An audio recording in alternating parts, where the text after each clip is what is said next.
I'm going to figure out how I can be away this weekend because 500,000 protesters are expected to descend on Washington to push for more gun control and school safety.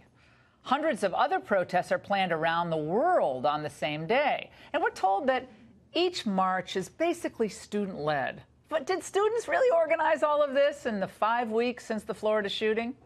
Let's look into who's really behind this with Washington Free Beacon reporter Stephen Gutowski. Stephen, great to see you.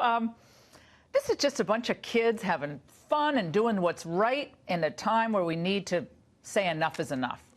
Yeah, certainly that's the media narrative on this protest, right?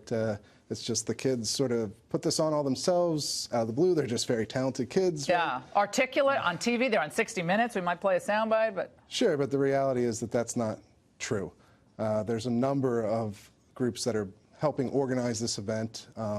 Every Town for Gun Safety, which is Michael Bloomberg's gun He's control personally group. put in how much money into that group, too? Millions.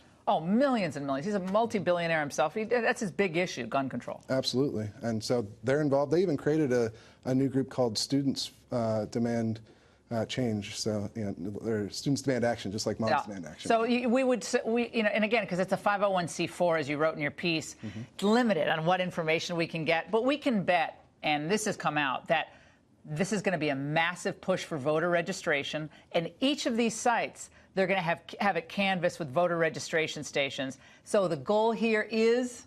Yeah, it's to change policy, right? It's to change the law. To take back power. The goal is to take back power. And in the midterms, drive the election narrative going into 2020. And it's the same kind of folks that were behind the Women's March, correct? Yes, some of them are absolutely involved in organizing this and applying for permits for the march as well.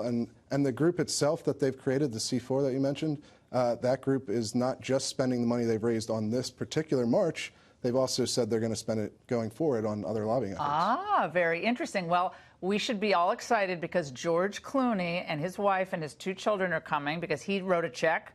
He just sold that big tequila company for I think he made personally $500 million off that. Not a bad payday. So he wrote a $500,000 check, that's chump change, to this group. But he's going to be there. So they're going to have a celebrity push, much like the Women's March. And and this is all part of an organizational effort to drive the political narrative, correct? Yeah, that's absolutely right. I mean, it's not just George Clooney either. It's also Oprah Winfrey donated $500,000. So did Steven Spielberg, Jeffrei Katzenberg. So there's certainly a lot of. Oh, these are the old Clintonistas. They're all back. It's the Clintonistas.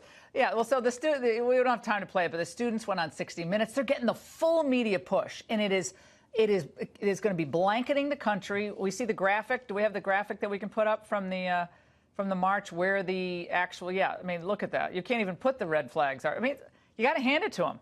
They got the money behind them, and they got the organization. Will this have big impact, do you think, in November? Is this an issue that drives the electorate?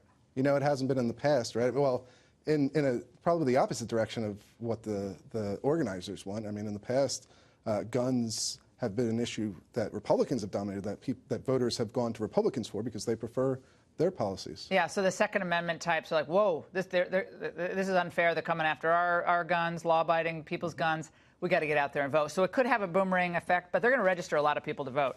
Stephen, great work on the piece.